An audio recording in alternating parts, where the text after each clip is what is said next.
Hello, welcome everybody to the CPC Speaks Podcast. Got a great guest here, Eddie Terry. We got introduced through a mutual set of acquaintances, and he's got a great story, very encouraging story from the perspective of a young person making it in recovery today. So why don't you tell everybody who you are, and then let's get a little bit into your story, Eddie. Go Yeah, ahead. yeah, perfect. Thank you, Ken. It's I'm very grateful and it's an honor to be on here. I appreciate you taking time out of your day to have me on here, so I'm able to, share my story and get it out to people, and hopefully people can identify.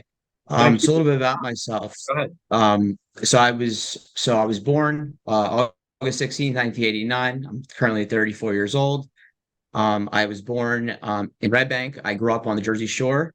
Um, I grew up in a family. I had one sister, both parents and a stepfather. Had a good sized family, and lived at the beach, and enjoyed the Jersey Shore life, right?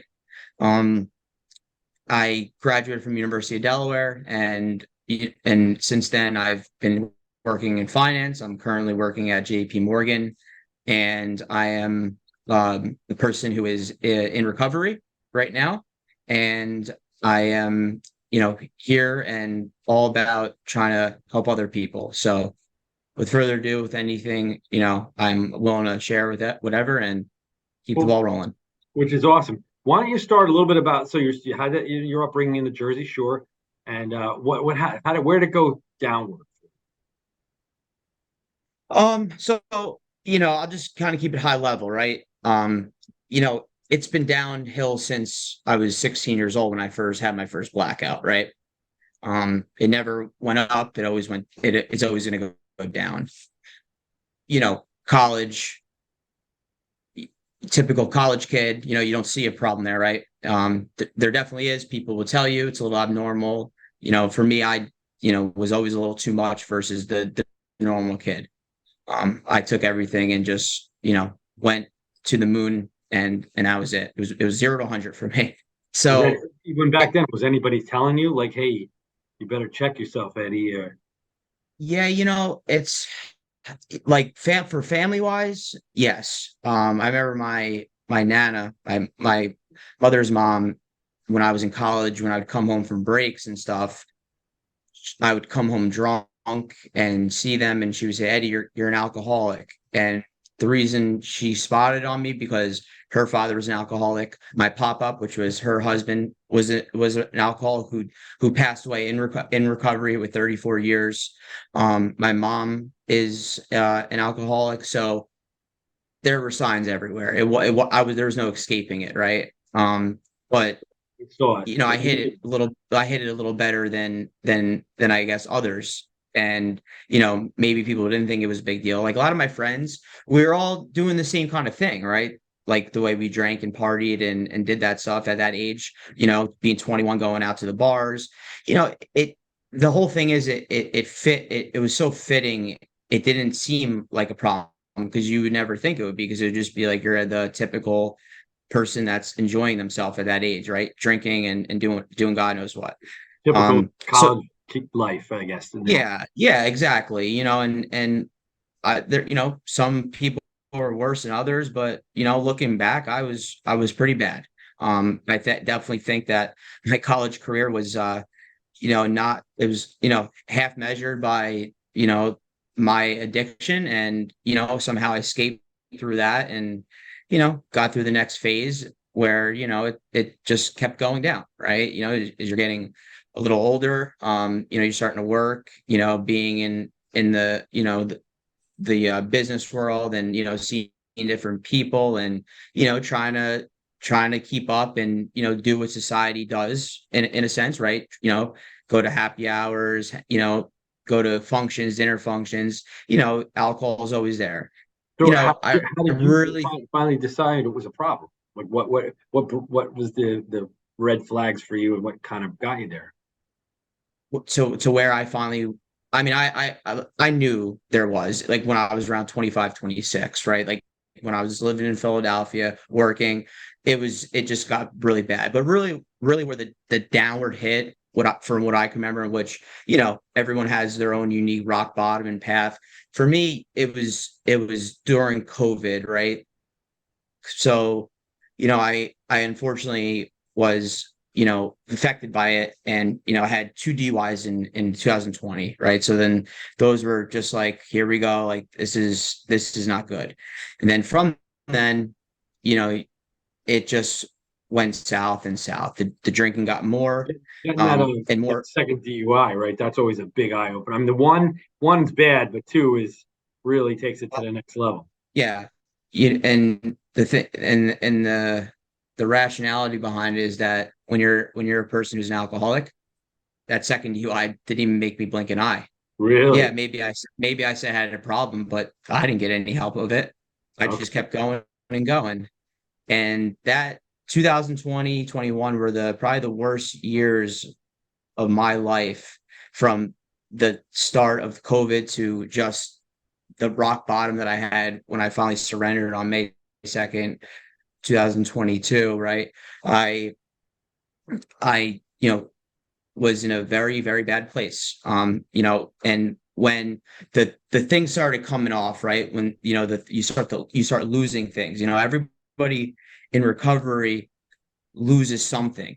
Some lose more than others, some lose nothing. Some people just want to, come, get help because it's not good for them in their physical and their mental health, right? For me, it that didn't matter, right? And I saw that, but I was just not in a place to ever take action, right? And so the last What? Yeah. year, What happened? I remember you were on a trip or something, right? Was it? yeah, yeah. So I was in Colombia a bunch of times in 2021 to 22.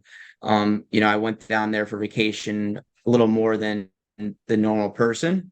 And then, dealing with active alcoholism and trying to live a normal life when being an alcoholic in a different country. You know, when you go to a country like Colombia, obviously people are gonna, they're gonna think you're going there to party and have a good time. Yeah, well, that's exactly what I did, right? And that, you put an alcoholic in another country like that, um, it's no good. And I found that out really, really fast. And that that that whole year of just the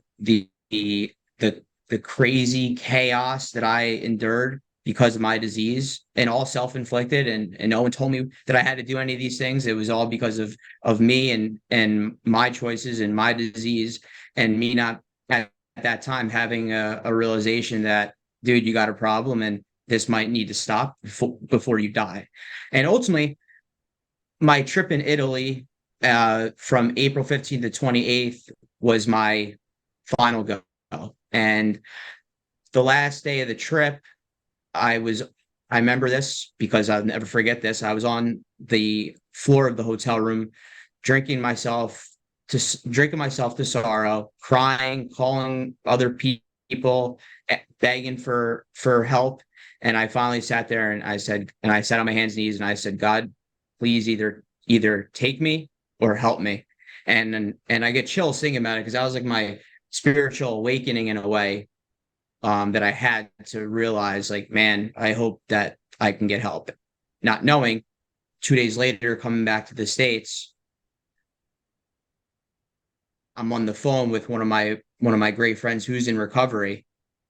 He did me a solid favor, aka save my life, on the phone while speaking to him while I'm drunk, when I'm, on the phone with him a couple days after I get home, and a three-way call comes in from Sunrise Detox. And I was on the phone with them, and they asked me to So come in he for treatment, and actually, your friend got you on the phone, and he called the detox with you right on the phone. didn't. Yep. It Wow. was like a third person just came in the phone. It was Yeah, like, I he was really like, took it into his oh own my hands. God. Like, I was like, oh my God. And they were like, and it was just, it was so mellow, and so, like, meant to be. And the thing that I say, and this is something that a lot of people I think can identify with, is like, you're not going to do anything until you're ready, right? And you have to be ready. And at that moment, I remember the guy said, do you want to come tonight to Detox? And I was like, and in my heart, I was like, I knew, like, I asked for help in Italy, right? I asked my higher power to say, The please save time me, was right? there. So asking you shall receive, right? Yeah. I'm so, and I said, you know what? Can I come tomorrow? And the guy on the phone said, Eddie, like, you're not going to come tomorrow, because that's what I probably wouldn't have. And at Yeah. that time, I sat there and I still had my suitcase packed from Italy. I Oh, didn't yeah. even, I had it unopened, and I looked at it and I sat there and I had this again, another epiphany. And I said, you know what? I'm going to come. I'm going to come. Wow. And they sent me an Uber, and there I go. Uber to Detox.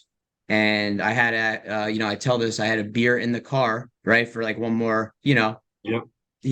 salute. And I didn't even drink it. I think I was that defeated, and I was ready to put my last drink down, as of today. And that's where, you Right. know, That's the nice. upside start, Yeah. right? So let's go to that. Like, because that's where really you have you have a good story of recovery, a great perspective, and you clearly have learned a lot along the way in a short time. So tell us about your recovery. Yeah, absolutely. So, like I said, I'm very sobriety date's May 2nd, 2022. So, I have a year and 4 months, and so, recovery's been a miracle, right? It's been the best thing that I've ever experienced in my life, and it's saved my life. It's saving my life, right? It's an everyday Nice. reprieve that saves my life. My recovery is a program that helps, people achieve sobriety if they want it. And my recovery is based on my actions, and it's based on what I want to put into it, right? So Yeah. Tell us, what have you I been have, putting into it? Because I know you've been putting a yeah. lot of work. So it's all or nothing, right? There's no half measure and half assing this. This is life or death, right? This is what it comes down to. So my recovery, I have a home group. I do commitments. I help other people that struggle from the you know, uh, disease that I struggle from. I have a sponsor. Um, I I always just keep doing the next right thing with everything.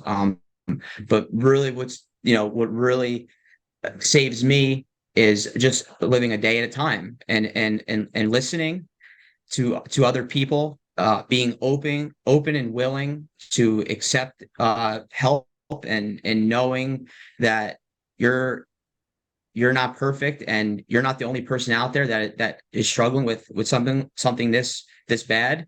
And it's really just getting honest, right? And it's really Well, being tell able here. Let me to, stop you there because that was a really good part. Let's talk about getting honest. Like, because when we were yeah, doing the pre-interview, you really had some good stuff to say about that. yeah. What's that about? um I lived a lie for 31 years, right? For 32 years before I got sober. Living a lie, and never being able to be an honest human being for other people, but more importantly yourself. That was the most challenging thing I had to do. I could never call myself an honest person. I would just lie all the time, What about now? because that's what. How do you do it now? And now I I live honest. I don't lie. I tell the truth. I'm I'm able to decipher what's right and wrong, and be able to say, listen, like, this is the truth, and I'm honest with you. I'm not gonna lie, and I'm not gonna try to finagle or manipulate to get some conclusion or some rational answer from something or someone, because I don't need to do that anymore. I can be okay in saying, listen, you know what?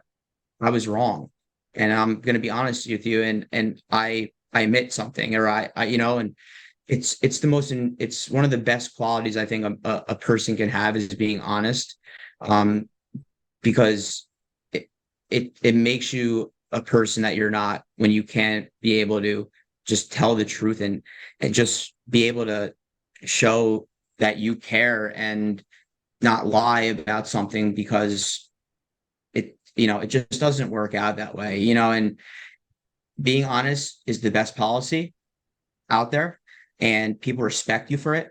And more importantly, I finally respect myself for being honest, because I had to get honest with myself and really accept all the crazy, terrible, chaotic things that I did, put people through, put anyone through. And I had to get real and be able to say, listen, that those things happen, and that's honestly what happened, right? And being able to then be able to say, hey man, listen, you're wrong, and you have things, and you have to be honest and say, listen, I have an issue. It's just getting real with yourself, right? Because when you live a lie, and I'm not going to say everything I did my whole life was a lie, Ken. But it kind of was, so Let me that's segue really into where. that part about you talk about the self-awareness and how that quote, the one that also Bill Parcells uses, because I think that's, sounds like what you're talking about, like looking in the Yeah, mirror, being honest with who yeah, you really are. yeah. That's So yeah, I mean, like it. I remember, being in a bad place, when I wasn't in recovery yet, and like looking at myself literally in the mirror and just saying, I hate who I am. Or even if I thought I look when I even if I did look myself in the mirror and I didn't think that I didn't like, I didn't think that I was a good person. Like I would think, yeah, I am a good person when I'm not. There was no the self-reflection between the mirror and myself was a person that wasn't honest, right? And not having any awareness and looking at myself and saying, I hated who I was, right? I didn't why would I like who I am? Look at all the crap that I've done to people and myself, and how I lived an unhealthy, terrible life for a long time, right? Um Now being able to, look yourself in the mirror, and now, again, just when I got sober didn't mean that the next day I was able to be like, hey Eddie, like, man, I'm a great person, I'm this, I'm that. No, I still wasn't happy who I was, but every single day I look myself in the mirror, because you do look yourself in the mirror mostly every day, I would say typically, it got better and better and better. And I remember looking myself maybe about, I think it was around 4 or 5 months ago, and I said to myself, I said, man, like, I don't hate who I am anymore. Like, you know what I mean? Like, I'm not perfect, and I have things that I still, strive to be, and I'm not who I ultimately want to be, but you know what? I'm damn a lot better than I was.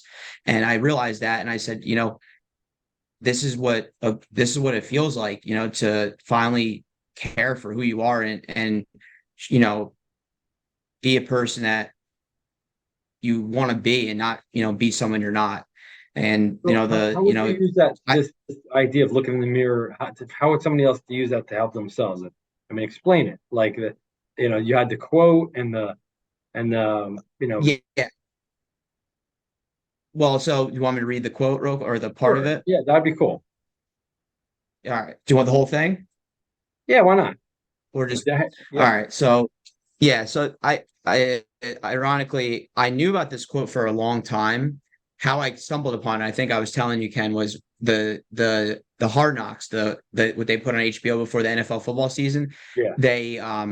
They were shadowing the Jets, and they I think it was like Method Man. He was on one of the episodes, and he read the like the last part of the quote, and I was like, I remember this quote because I was like, this is a poem. This is a good poem, and then it stuck with me, right? So I'll read it because I think it's something to be read, honestly. Okay, let's hear So it. it says, when you get what you want in your struggle for self in the world, makes you king for a day, just go to a mirror and look at yourself and see what that man has to say, for it isn't your father, mother, or wife whose judgment upon you must pass. The fellow whose verdict counts most in your life is the one staring back from the glass. Some people may think you are a straight shooting chum and call you a wonderful guy, but if the man in the glass says you're only a bum, if you can't look him straight in the eye. He's the fellow to please. Never mind all the rest, for he's with you to clear up to the end, and you've passed your most dangerous, difficult test. If the man in the glass is your friend, you may fool the whole world down the pathway of life and get the pats on the back as you pass, but your final reward will be heartaches and tears if you cheated the man in the glass. Yeah, it's Oh, it gets you, huh? wow. I haven't read it like that and just like out loud, and just Yeah. it just made me it made me realize I cheated myself for so damn long, and I never thought I would be able to even look at myself in the mirror and be actually remotely happy for who I am, just for me being alive, let alone just actually being proud of who I am finally.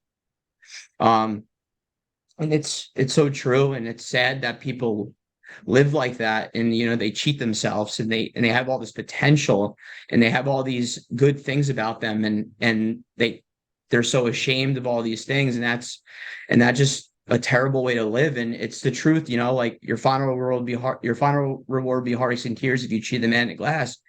I have nightmares in the past of thinking my whole life of just being a person that's an alcoholic and being alone and everything. And that's where my life was going to head. It was on that path. And by getting sober and working working a recovery program, and having these beautiful opportunities to share with people about my struggle and what it is to be where I am as a person, and where we all are in addiction, it's amazing. And you Beautiful can, thing.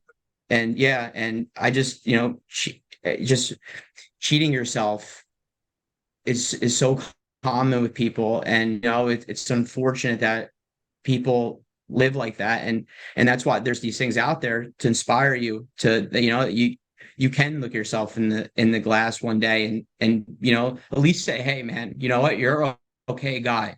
I don't know if I'll ever love myself, Ken, right? Because that's where my ego then would come in, that I used to have.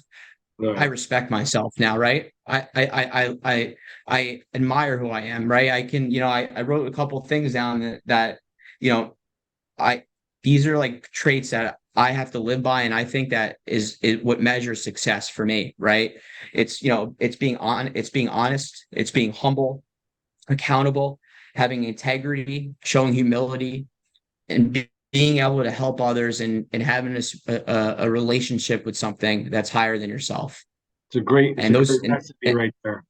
those things, that if you live at least a couple of them, you got a shot.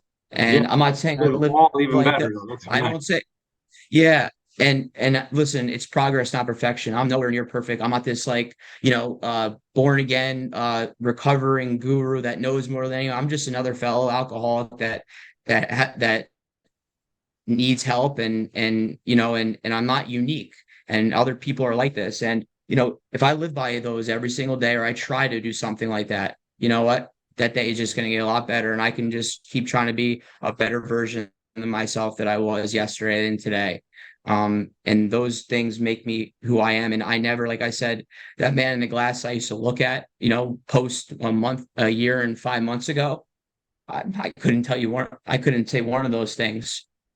I couldn't even, I hated who I was. And now, being okay, like even looking at myself while I'm doing this with you, like I'm actually like proud that I'm actually able to even do this, and able to even have a shot of getting this message out to people and helping people. Like the amount of gratitude that I have for where I'm at right now, because of the people and the things that have been, gifted to me in my life from a higher power, or from just life itself. I mean, it's it's the best thing that I ever could ever have in my life, and there's nothing like this, and money couldn't buy this.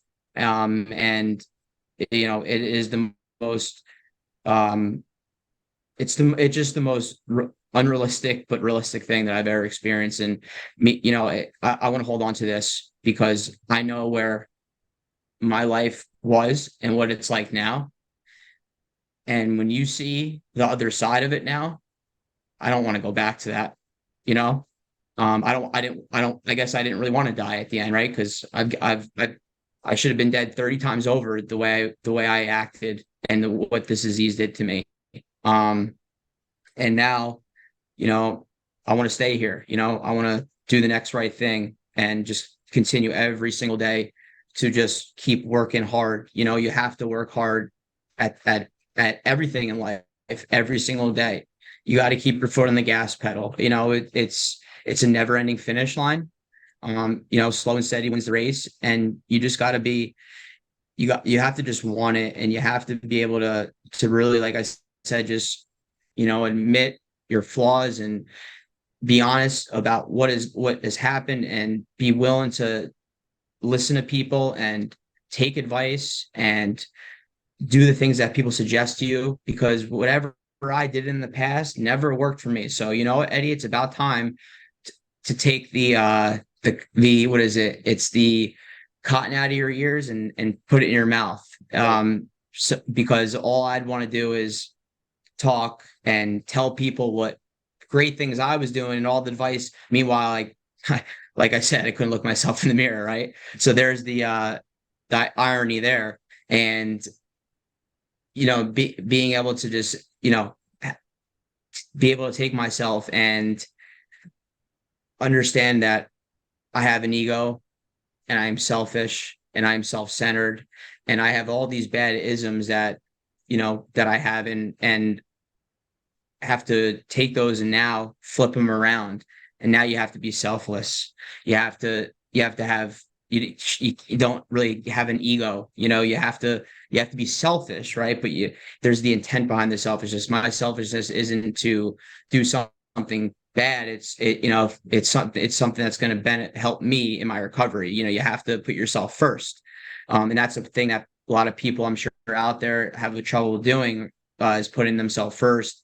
And they try to do all these things for other people, and maybe is they're doing this for their family, they're doing it for their friends, for their job.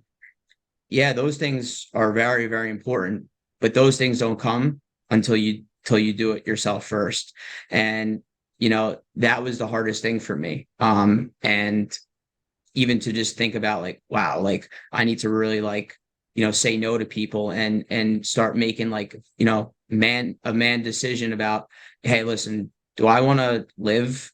Because if I want to be alive and live in a prosperous, nice life, I have to do these things. And it's a beautiful thing.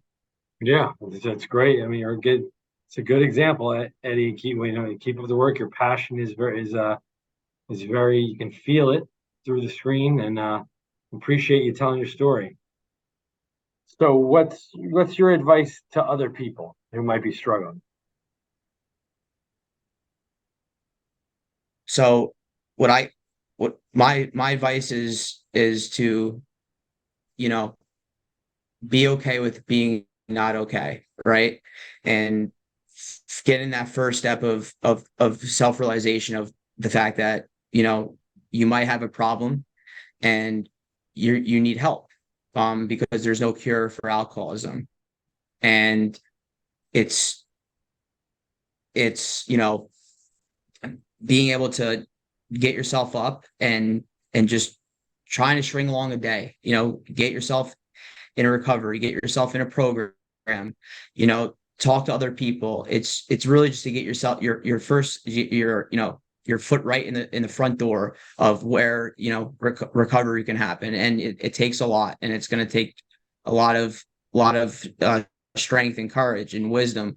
But my advice is ultimately is just it's okay, and you're going to be okay. And I'm living proof, just one of many other fellow people that can do this and achieve sobriety and live a wonderful life with beautiful people in my fellowship, and having great relationships now, and being okay, with anything that life brings at me, because I know that if I'm sober, I still have it. I have a shot at today. And, it's really just, finding something that, you want, because at the end of the day, just keep coming, just keep, doing what you can, keep, ask for help, reach out to anybody, anyone. There's a lot of people out there that want to help you out.